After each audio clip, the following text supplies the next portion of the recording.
We are excited to be here today to launch the Rise Up and Revival Get Out the Vote tour that's going across the state this weekend and next weekend to Eastern North Carolina, to the Piedmont. We're also excited to announce our partnership with Forward Justice, Repairs of the Breach, Poor People's Campaign, and the Legal Defense Fund, NAACP Legal Defense Fund of Election Protection Program and initiative that we will be rolling out across this state and actually many other states as well.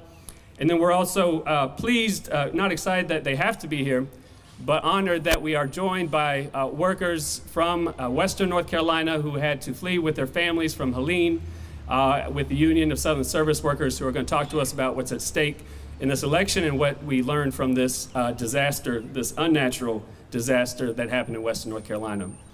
I first want to invite Reverend Wayne Wilhelm of the North Carolina Poor People's Campaign Tri-Chair to come forward to greet us. Forward together. Not one step back. Yes, forward together. Not one step back. I am Wayne Wilhelm, one of the tri-chairs with the North Carolina Poor People's Campaign, along with Reverend Rodney Sadler and George Friday. We are grateful to be here today. Again, as Rob said, we're grateful for our partners that have come to join to kick off this tour across the state of North Carolina. Repairs of the Breach, Council of Churches, Forward Justice, the Union Service Workers. We are all gathered here today because we realize that 30% of this electorate are made up of poor and low-wage, infrequent voters. And this tour is designed to mobilize many of the 3.4 million poor and low-wage voters that are across this state. We know that if we can reach out to these who have not been impacted and not been spoken to, we've heard from people that have been canvassing that this is the first time that people have been in their neighborhoods to talk to them about the importance and the power of their vote and the power of their voice and the difference that they can make when we come together. So we are grateful to be here today. We're grateful for all of our partners. We're grateful to reach out. We're going to wake up this sleeping giant. We are that swing vote that can make that difference. Just last night, in a matter of about 30 minutes, we reached over 200,000 poor and low-wage, infrequent voters. We are coming together, and we are going to stay together, and we're going to continue to move forward together. Not one step back. All right, let the church say amen. Amen. At this point, I want to invite Jamie Gunter and Nikisha Pickens to come up together, and with any of the other colleagues from Union of Southern Service Workers. The members of both parties in our state often like to brag about being number one for business. I think we got bumped down to number 2 by CNBC. But on the other hand, we're 51st for workers. Wow. That's right. Or 52nd, actually, which is hard to do because we're worse than Puerto Rico and D.C. So we can't be number 1 for business if we're 52 for workers. Wow. Because workers are our business, and the corporations have been getting tax cuts by these folks behind us for years. And we know that the workers are the base of North Carolina and those who we need to support. And we are honored to have Jamie and Nikisha here to share a little bit about what they've experienced and what they're doing in their communities. Please give it up.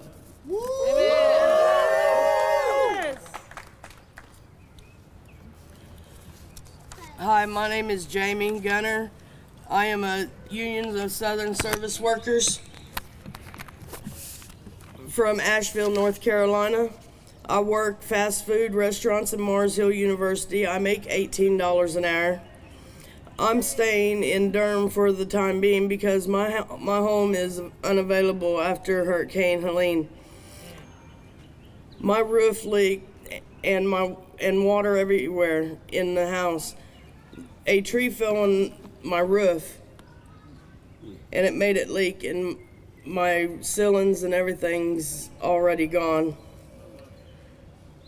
My workplace back home is closed with no power, so I'm getting no wages. I'm not going to be able to buy medicine. The electric bill is due. It actually came in yesterday. Even though I haven't even had power in 12 days, all my food is now rotten. Over $300 worth. The low-wage working class is going to suffer so much. Then we have some of us have completely lost our homes. Farmers lost cattle and horses. They had to watch them drown. It was terrible. Some of our workplaces are completely gone. It's just a foundation. Some of the foundations ain't even there. But it's just so terrible. It's the people don't have jobs no more, you know? The low-wage working people don't have jobs no more. Now what are they going to do? Corporations don't help us. Mm-hmm. We already don't make a living wage, even when there isn't a hurricane tearing us up. How are we supposed to not just survive a hurricane, but rebuild? The flood destroyed everything. There's no roads. How can we even get around? And the countless lives lost. You can't replace those. Yeah. There's so many. We need those corporations to take care of us workers. Mm-hmm. The ones who make them their money. Yep. We build their business. Yeah. We take care of them. Yeah. We make sure they don't need nothing. They should make sure we don't need nothing. Yeah. That's right. We need those corporations to take care of us workers. The ones who make their money. We shouldn't be forced to go to work in a disaster. My work wants me to come back next week. We shouldn't have to lose wages when we evacuate. Corporations should take money and put it back for their workers in case something like this does happen. You know they get paid. Yep. They get reimbursed. We are forced to work hard jobs for poverty wages, and we make these companies billions. The least they can do is guarantee our safety. The least they can do is pay during emergency store closures. The least they can do is respect our rights to organize and unionize so that we can have a say. And if they won't do right by us, we're not going to do right by them. We'll walk out. We'll walk out from our jobs into the ballot box. We are swing votes. Yeah. If we all come together, we will win. Yeah. One foot forward together. Not one step back. Yeah. Thank you. Not one step back. Jonathan, I want to ask you all to bring that banner right on over to the middle. And let me welcome everybody that's here today. Forward together, not one step back. Our North Carolina family, we're the tri-chairs for the campaign.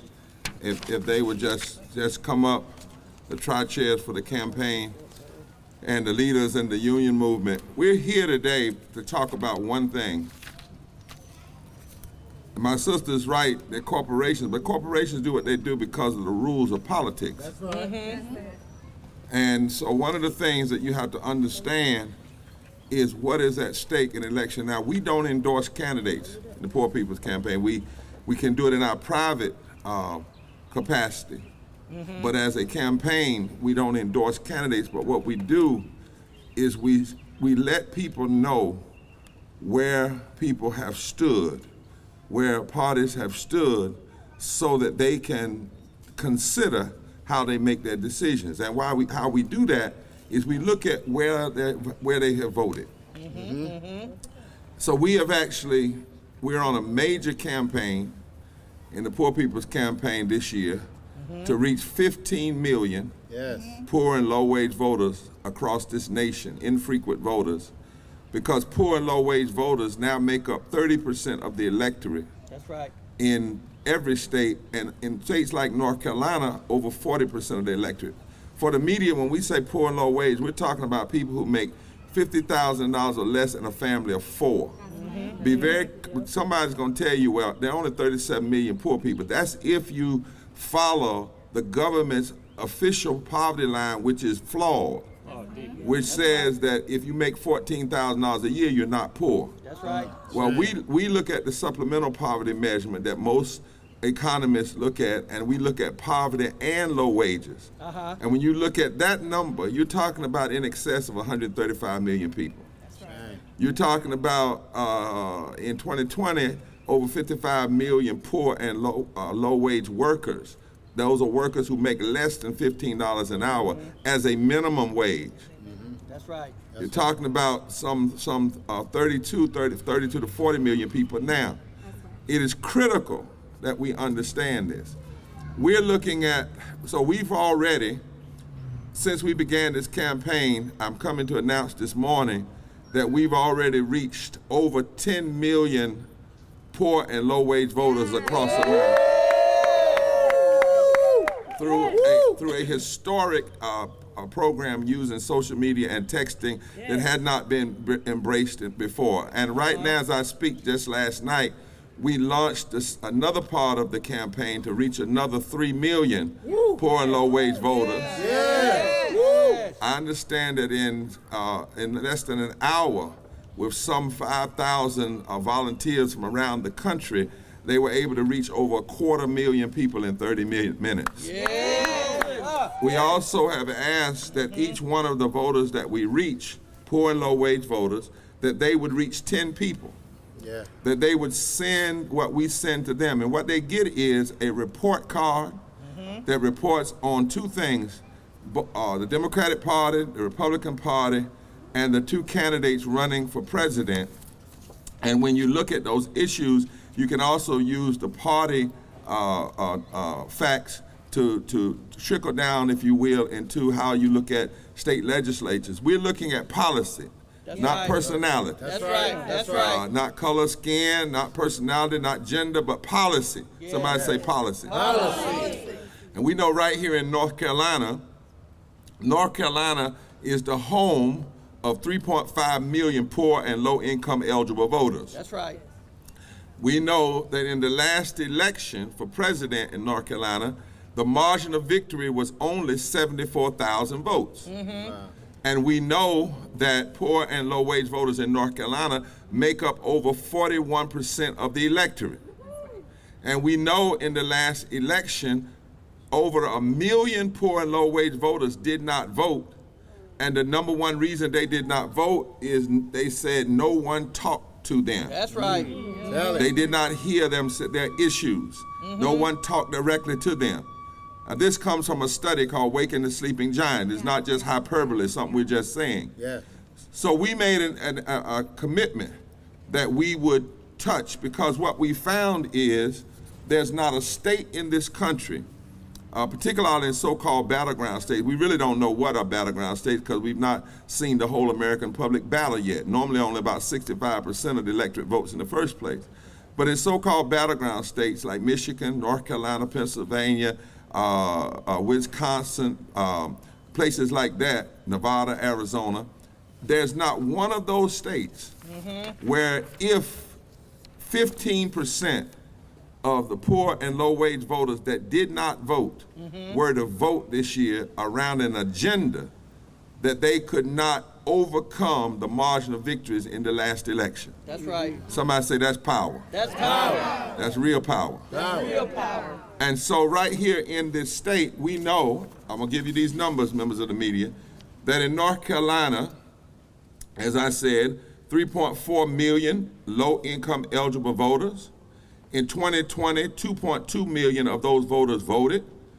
1.1 million didn't vote.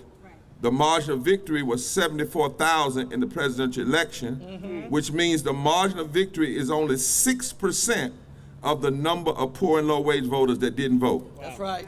That if 7% of poor and low-wage voters that did not vote were to vote, it would change the outcome of the election.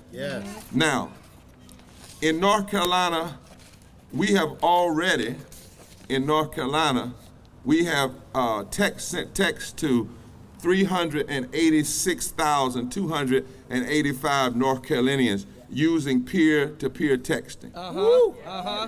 And in North Carolina total, since we've begun this process, we have actually reached out to 2.6 million poor and low-income voters.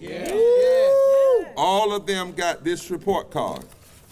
All of them got a video of their peers declaring why, if we ever need to vote, we sure do need to vote now. And all of them got a listing of where they could go to check their registrations, make sure they're registered, make sure they know about early voting, so forth and so on. Now, how are we doing this? What are we saying to people since we don't endorse candidates? What we talk about are the issues, and here are the political issues. Because poor and low wage voters are the largest potential swing vote in this country. Yes. It's 87 million poor and low wage voters. In the last election, 57 million voted, which means 30 million didn't. And we set as a goal to touch at least 15 million. That's 50% of the 30 million that did not vote in the last election. Yes. The political issues that we say we're sending out: raising the nation's minimum wage to $15 an hour. The Democrats, yes. Vice President Harris, yes. Republicans, no. And Trump, no. This is how the report card looks. Protecting and expanding workers' rights to unionize. Yes. Democrats, yes. Harris, yes. Republicans, no. And actually 2%, only 2% of Republicans said yes. And Trump, no. Again, we're not telling people where to vote. That's right. These are the facts of where they already have voted. We're just alerting, and the law allows us to do that. Lowering prescription drug prices. Democrats, 100%. Harris, yes. Republicans, 0%. Trump, no. Cutting Medicaid funding and taking away coverage. Democrats, 100%. Harris said no to cutting Medicaid funding. Harris said no to cutting Medicaid funding. 99% of Republicans said yes. Trump said yes. You see where we're going with this? Cutting food assistance funding. Democrats, 0% said yes to cutting. Harris said, no to cutting. Harris said no to cutting. 99% of Republicans said yes to cutting food assistance. And Trump said yes. I don't know if we have the media kit, but make sure everyone the media gets a copy of this report card. And what we're also showing here is that the same people and the same parties that vote against raising the minimum wage tend to also vote against union rights. That's right. They also vote against cutting Medicaid expansion. They also vote against food assistance. They also vote against clean air protection. They also vote against a woman's right to protect her body. That's right. They also vote against relief for working families with children. What we do in this report card is what is allowed. We simply tell people this is where people have stood when they had a chance to actually vote. Yes. That's right. Yes. That's right. It's your decision to make who you stand for, but you need to know. You don't need to follow the lies and the innuendos. You need to actually know.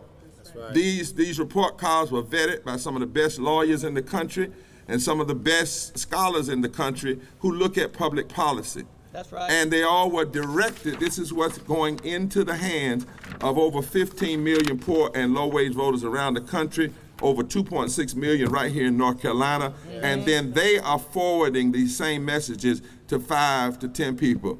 We will not be voters who are ignorant about what is going on.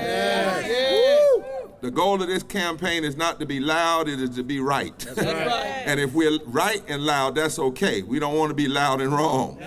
And what we want folk to know is what's at stake in the election. We cannot tell you who to vote for. In this privately, yes, I'll tell you. But personally, as an organization, no. But what we can do is report two things. How people have used their power That's right. in the political arena, based on party, based on their position that they were elected to. And secondly, the power you have to shift things. That's right. Yes. Poor and low-wage voters are not to be played with anymore. That's right. Nor are their allies, religious and moral leaders, nor are advocates who stand beside them. Yes. Poor Yes. and low-wage voters. Just 7% of poor and low-wage voters in this state who didn't vote the last time, if they were to vote, they could change the outcome of elections in North Carolina from the presidential race all the way down to the county commissioners and the city council. That's right. That's And right. we say, if we ever needed to vote, we sure do need to vote now. That's right. No need to have all this power and not use it. That's right. That's right. So I come here this morning off the field. We're starting today a statewide revival. First of all, we want to pray for our brothers and sisters out west. Yeah. But not only are we praying for brothers and sisters out west, across the Poor People's Campaign, the tri-chairs who are here, we're calling all of our connections to give blood where they can, to send food where they can, to send money if money is possible. We're calling on all of our people to care. Because when we talk about poor and low-wage people in this state, we're talking about white, the majority are white. We're talking about white, black, brown, Asian, Native, Latino. We're talking about the full spectrum, young, old, gay, straight. It doesn't matter to us. So first of all, let's take a moment and hear, as my where is she at? She was just telling us about the devastation. Where's Jamie? That's going on up because of what happened. And what she was describing to you is what happens when bad public policies Yes. exist before a bad storm. Yes. Yes. And then what the bad storm does is exposes the bad policy. That's right. See, the bad storm exposes how bad it is not to have a minimum wage of at least $15 an hour. The Yes. bad storm will expose how bad it is not to have sufficient food and housing and water and infrastructure. Yes. The bad storm exposes how wrong it is when a political party focuses more on tax breaks to corporation Yeah. than union rights and labor rights. Yes. The storm exposes. When I was a young boy, the old saints used to sing a song, and the song said, God rose in a windstorm and put something on everybody's mind. All right. God rode in a windstorm Preach. and put something on everybody's mind. The storm exposes the bad public policy that should not exist. Yes. That's right. That's right.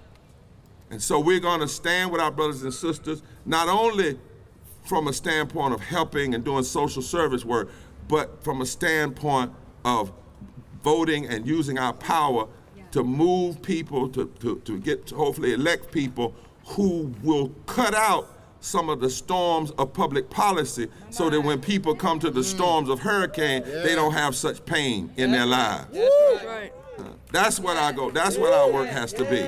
Yes. These storms have to wake us up That's right. to the power that we cannot sit on our power. Come on. There needs to be a wind at the voting box. That's right. All through early voting, there needs to be a wind of poor and low-wage people. There needs to be a massive turnout. If you've sat home before, don't sit home anymore. That's right. We need to move. And then, so we remember. But then we also are making it clear that we cannot stand down. Say, cannot stand down. Cannot stand down. Democracy is hard. Yes. It's not easy. You can't sit out. We know, and this is not endorsing, this is the truth. We know that when for instance, President Trump got elected, he got elected by about 200,000 votes over 5 states. But in those same states, over 5 million poor and low-wage voters didn't vote. That's right. They didn't vote because nobody talked to them. That's right. So we're calling on both parties. We're calling, talk to our brothers and sisters. Let them know where you have stood and where you will stand Yes. on the critical issues that matter if, in fact, you get power. We say it like this: our votes are demands. That's right. Yes. That's right. Yes. We're not just voting for personality, but our votes are demand. Yes. Our votes are demand for living wages. Our votes are demand the health care. Our votes are demand. Yes. And we are the largest potential swing vote in the country. That's right. And we intend to swing. Yeah. Huh? Yeah. There's a song they used to sing in New York said something like this: "You ain't got a thing if you ain't got that swing. You ain't got a thing if you ain't got that swing. So you ain't done a thing if you don't talk to poor and low-wage Say voters. that. Say that. You ain't done a thing if you don't talk to my friends in the labor movement. Yeah. You haven't done a thing if you don't talk to the folk who make this country what it is by grinding it out every day. Yeah. You haven't done a thing if you don't listen to the folk who fought through COVID and saved the rest of our lives while they didn't have living wages, they didn't have health care, they didn't have paid family leave. You ain't got a thing That's right. unless what? You got that You got that swing. And we intend to swing. God bless you. Yes. Come on. Bring up Caitlin. Yeah. All right. We still have another worker from Western North Carolina that's going to come in a minute, but first we want to bring up Attorney Caitlin Swain from Forward Justice, who's going to talk about the election protection work that we are embarking on. Please welcome Attorney Swain. Yes. All right, forward together. Not one step back. My name is Caitlin Swain, and I'm the co-director of Forward Justice and Forward Justice Action Network. We are here today with the sun shining. This is the last day of voter registration in North Carolina, and we are going to make our voices heard. Bishop Barber, Oh my, it's time. talk to us about the storms. Jamie, talk to us about the storms. Nikisha is going to speak to us about the storms. But we know that there is a rising tide in North Carolina right now and across the South of people power, people standing together and saying, we will not turn back. We will not turn back. So we know that it is a dangerous time for our democracy. Yeah. That's right. And it is a dangerous time for our family, our friends, our people, all across the South who are being hit by natural disasters and unnatural disasters, preventable and unpreventable right now. We are standing with love and solidarity for our people who are working with mutual aid right now to take care of each other as we stand here today. But we are not taking our eyes off the prize. The prize of enduring people power. The democracy belongs to the people, not the politicians. That's right. 11 years without the Voting Rights Act here in this state, the first state to be attacked in 2013 with the first and worst voter suppression law. We can say Bishop Barber and the movement here in North Carolina saved 17 days of early voting. And we are going to use those 17 days of early voting here in North Carolina. Early voting starts next Thursday. Anyone can same-day register during early voting in this state. If you do not have your registration by the end of today, you can go to your voting precinct, any early voting site, and you can register to vote. There is a lot of misinformation and disinformation circulating about who is entitled to what in this state. Let us be clear.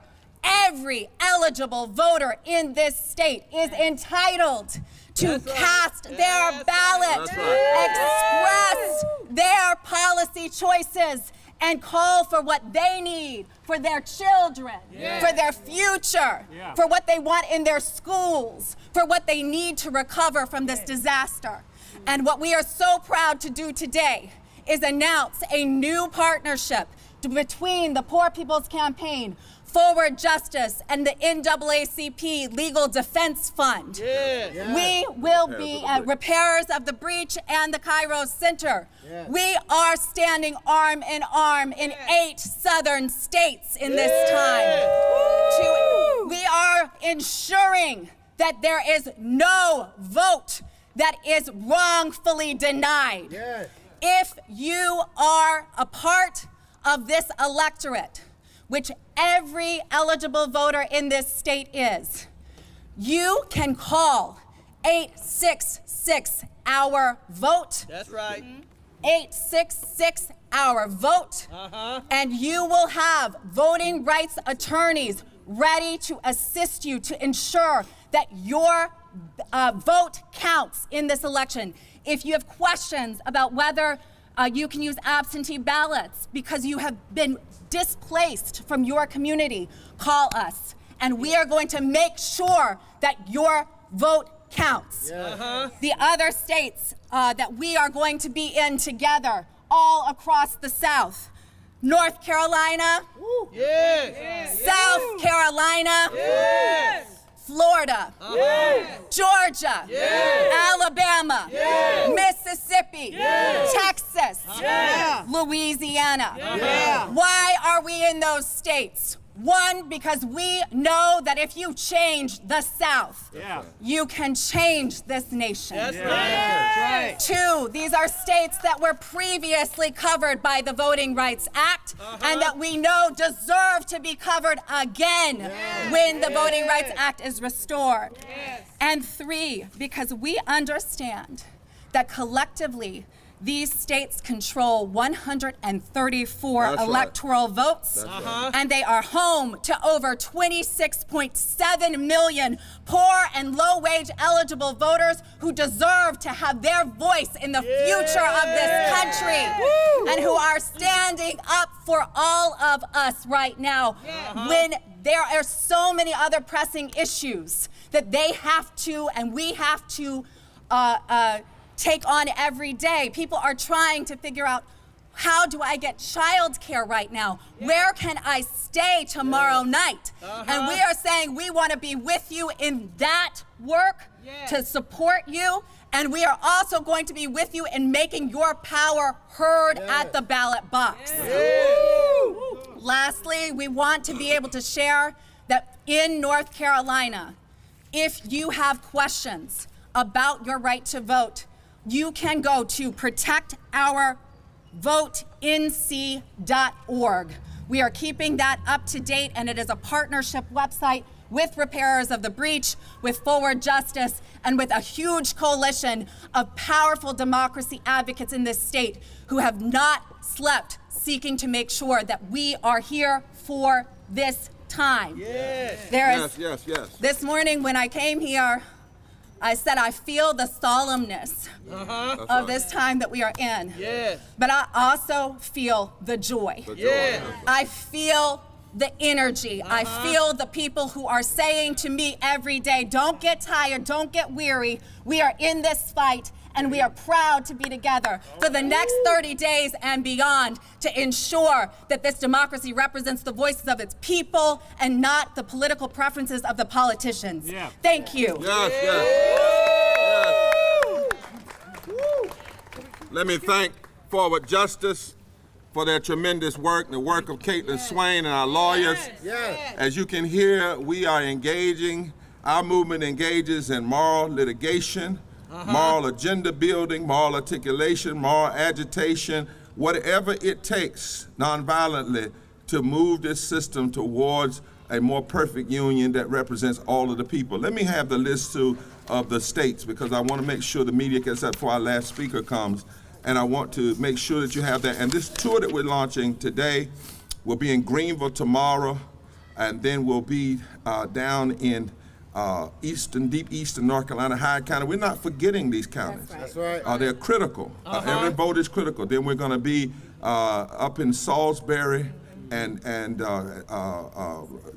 everything we do will be live streamed to thousands of people. And then we're going to come back later and do some additional counties.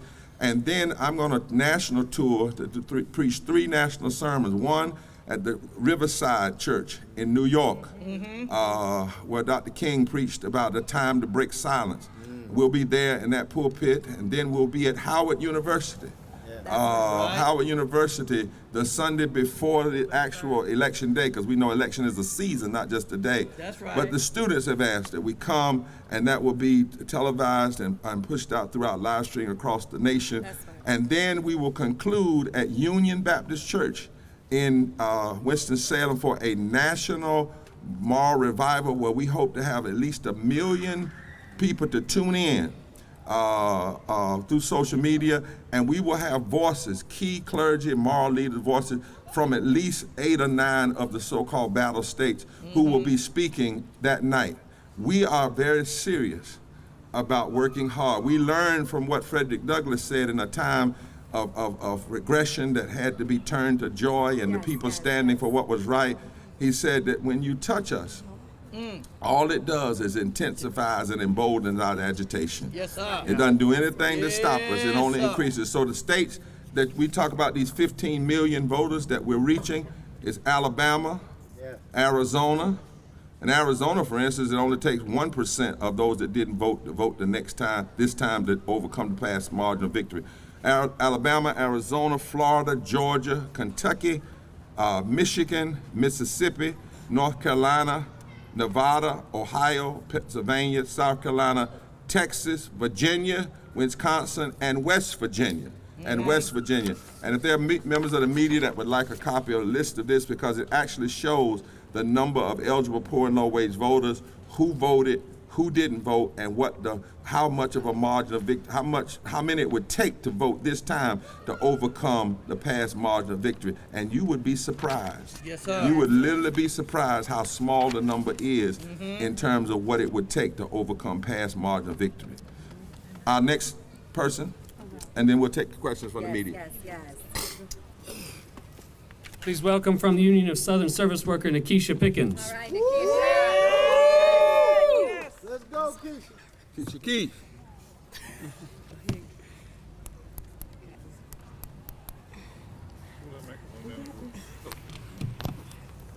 Hello. Hello. Preacher boss. My name is Nikisha Pickens, and I live in Asheville, North Carolina. I work at 5 and Below. I was recently displaced from my home in Asheville because of Hurricane Helene, my bad, sorry. Where I'm coming from, there's a lot of homes that are damaged and destroyed. We need all the help from government officials, even people who has kids. Yes. I am so inspired to see churches coming together to help us in these needs, volunteers, people from out of the state coming at this moment of crisis. Yep. The Union of USSW personally made sure that me and my nieces and nephews had somewhere safe to go during the storm. Yes. Made sure the kids was taken care of too. More needs to be done. I'm calling on government officials and companies to respect the needs of those in Western North Carolina. Yes. We have lost our basic needs. With no job, we can't pay our bills. The union has ran water, gas, and other supplies up to Western to help out families in need. 5 and Below is temporarily closed because of the flooding. Without a paycheck, I can't even pay my health insurance. Well, we shouldn't even have to worry about paying rent nor other bills because of everything that's going on. We should be focused on our families and making sure they're safe. That's right. That's right.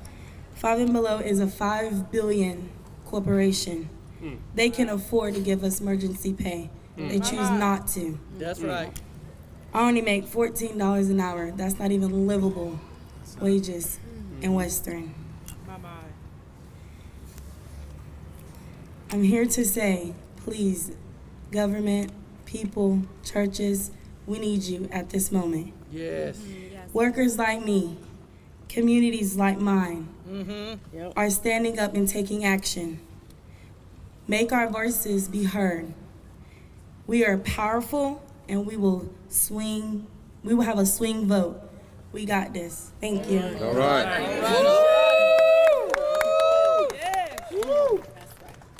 And the truth is, we shouldn't have to pay for health care. That's right. That's a government issue. You should have to have it. You shouldn't be able to pay somebody under $15 an hour. That's a political issue. That's an issue decided by policy. And we call on politicians, whoever you are, and I can say this is not partisan, this is prophetic, that we don't need anybody running for office, Mr. Trump, that's lying about what's going on in North Carolina, and people are hurting. That's right. And That's if right. you want to say something about how you're going to make people have health care and living wages and not be lying about what's going on. We don't need to play politics with what's going on now. That's right. These are two serious issues. And even before these storms, 800 people die every day from poverty and low wages. That's right. 295,000 people a year die unnecessarily because of the ravages of poverty and low wages that does not have to exist. Yes. Do we have any questions from members of the media? Yes, sir. I just want to ask what you all thought of the actions the State Board of Elections and the legislature took this week regarding access to voting, and if there was anything more you think they should have done to help people out west. We'll have our attorneys to speak to that issue. Yeah. We're glad about the first steps that were taken by both the State Board of Elections and the General Assembly in bipartisan action this week. As you all likely saw on Wednesday, there was a effort that we supported to extend voter registration deadline across the state up until October 16th in order to allow for people who have been displaced, regardless of which county they are in, to be able to register to vote even during that period. Some of our sister states have done this. We believe that that is right to do. We also believe that there is an additional grace period that should be restored for absentee ballots to be able to come in later if necessary and count. No voter should have their vote thrown out or questioned because of this natural disaster. The other thing that we want to raise up is that this repairs of the breach, Forward Justice, the NAACP, many organizations filed a federal lawsuit challenging the photo voter ID requirement in the state. We are still waiting on that decision, but we want to make it clear to every voter that you have the right to vote in this state with or without a picture photo voter ID. If you have lost your ID, because of this disaster, there are ways to get support to get your ID, but we also want to be clear that when you go to the ballot box, you can use an exception form, sign your name, and say, because of a natural disaster, I do not have this requirement, and your ballot should count. We are going to make sure that it counts. This is an impediment that we do not believe. This is an impediment that we know is unconstitutional and we believe should be removed, but we are going to do everything in our power to ensure that there is correct information getting out to all voters. No voter will be turned away because you do not have a photo ID that is one of those requirements. And we will be here to support you in those efforts. The other, go ahead, Bishop. And, brother in the media, and a limited photo ID. Our movement wants everybody to vote, regardless of party, regardless of color, regardless of geography, regardless of income. This disaster shows again how North Carolina had already been doing it right. You go to the polls, you sign your name, signature attestation. There was no fraud. It wasn't creating a problem. The whole idea of photo ID and a limited photo ID is an attempt. That's why we filed a lawsuit to suppress the vote. So there are these provisions. You just heard our counsel mention. But understand, our movement believes in voting. We are not suppressors. That's right. And that's the question we have for those who are always trying to suppress the vote. What are you scared of? Say that. Why is it that you don't want everybody to vote? Yeah. Why are you scared of the swinging? Are you scared that it might not swing your way?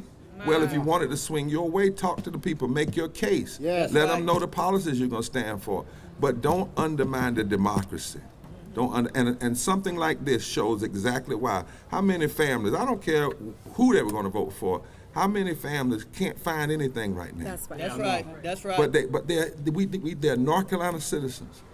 And a few years ago, all they would have to do, if the storm had blown their idea in the way, is go down to their precinct, That's right. sign their name, at risk of a felony, 5-year felony sentence if they lie. And nobody was lying. Nobody was trying to risk 5-year felony. And Republicans and Democrats had agreed with that. So what we ended up with, as you said, a solution in search of a problem. That's why we've been so diligent in filing lawsuits to stop that. We want the voters to vote. Yes. That's Yes. right. Yes, sir. Any others? Members of the media? Yes, sir. Yeah, And you're with? I'm Brandon Kingdollar with NC Newsline. Yes, sir. Is the Poor People's Campaign doing any direct outreach to voters in Oh, yeah. Nashville right now? Well, yes, we are. We have people in the campaign there. And you have our tri-chairs here, and they're in touch. They have people all over. We are still reaching out because one of the ways we're reaching out through voting is sell, but we're also going to be talking about ways we can reach out with the union, providing some resources and funds, fighting and pushing that because what we recognize is altruistic giving is great, but a problem this magnitude requires government. Yeah. It requires government intervention. You couldn't fix this problem with all the churches in the world. Come on. And so that's why we fight for the kinds of policies, the kinds of transformation. That's why we're saying to people, stop lying about what the government is or not doing for political points. And let's all get in there and put our shoulders, because this could be any of us. That's right. One turn, it is all of us, but one turn, this could have been Eastern. We're seeing that. These storms are real. They're coming out of the climate issues that we're facing and the warming of the atmosphere. And all of these people are our brothers and sisters. And so the answer to that is yes. And we're saying don't forget the people. But even if these storms had not hit, before these storms, ask these brothers and sisters, the problem in deep western North Carolina, in many places, is low wages, Yep. lack of health care, That's right. That's right. limited water rights, the housing. There was a poverty low wage storm prior to this physical storm that happened, and the storm that has happened now is exacerbating the storm that already existed. That's right. That's right.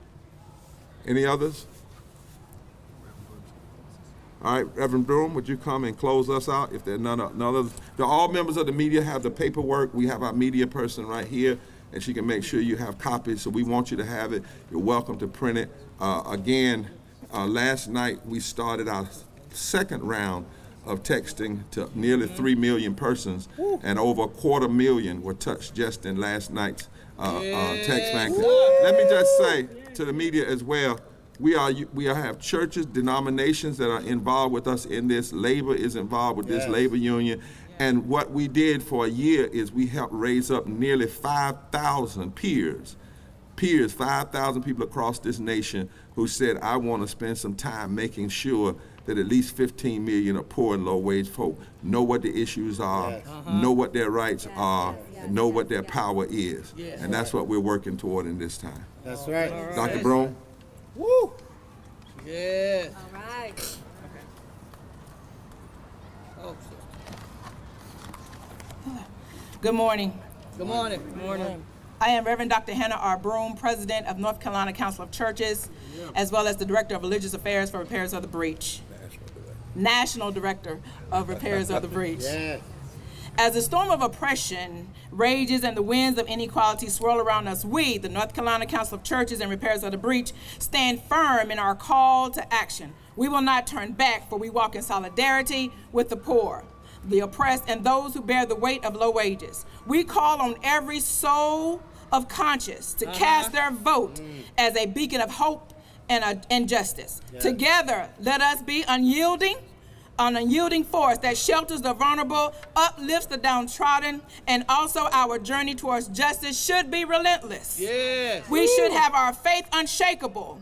Let us press on, united, unbowed, and unwavering in making sure that every vote is counted, every person has human dignity, and we will not turn back. Forward together. Not one step back. Forward together. Not one step back. One more time. Forward together. Not one step back. Amen.